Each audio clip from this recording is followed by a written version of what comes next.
And we begin here at 6 o'clock with what some defense attorneys are calling a crisis in our court system. The DNA in violent crimes like sexual assault and murder are not being analyzed on time. That's because APD's crime lab was shut down months ago, and it has created a major problem in Travis County. KXAN's Sally Hernandez has been digging into this investigation for months, and tonight she shows us how it played out in a courtroom today. Call is 15300-273, South State of Texas versus Robert Sanders. Robert Sanders is accused of murdering Tasha Morrison in January of last year.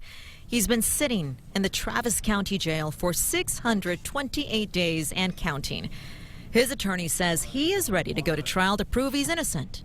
His patience has run out, and he has consistently and now demands and wants a trial. But the state is not ready. Yes, sir. Can you state for the record why you're not ready? Much of it has to do with the closure of the APD lab and the effects that it has had on testing. KXAN has learned the closure of APD's lab has had a major impact on testing DNA results in criminal cases like this one. It's led to frustration. Have I not asked you all time after time after time to call the lab and make sure that this was highest priority? And some defense attorneys like Darla Davis says it's leading to delayed justice. So right now, every murder, every capital murder, every sexual assault, every sexual assault of a child case, there is no lab to send it to. DPS cannot take over this caseload, and I don't see the money being set aside for private labs. The DPS crime lab has agreed to take on some of APD's cases like this one, but the fear is that we could see even more cases delayed or dismissed because the DNA results are not ready. But it puts us in the position of having to come to court and say that we're not ready.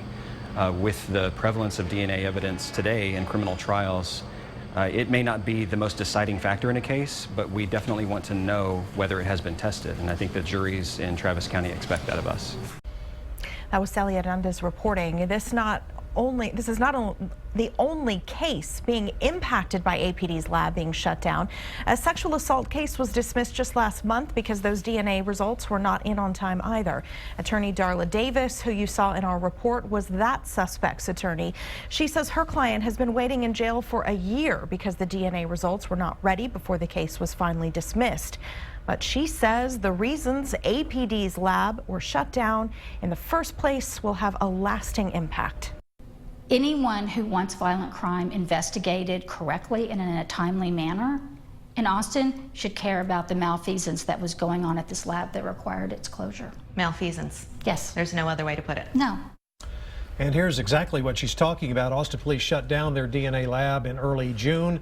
It was in response to a scathing audit by the Texas Forensic Science Commission. Auditors found the lab using testing standards that the forensic DNA community threw out 6 years ago.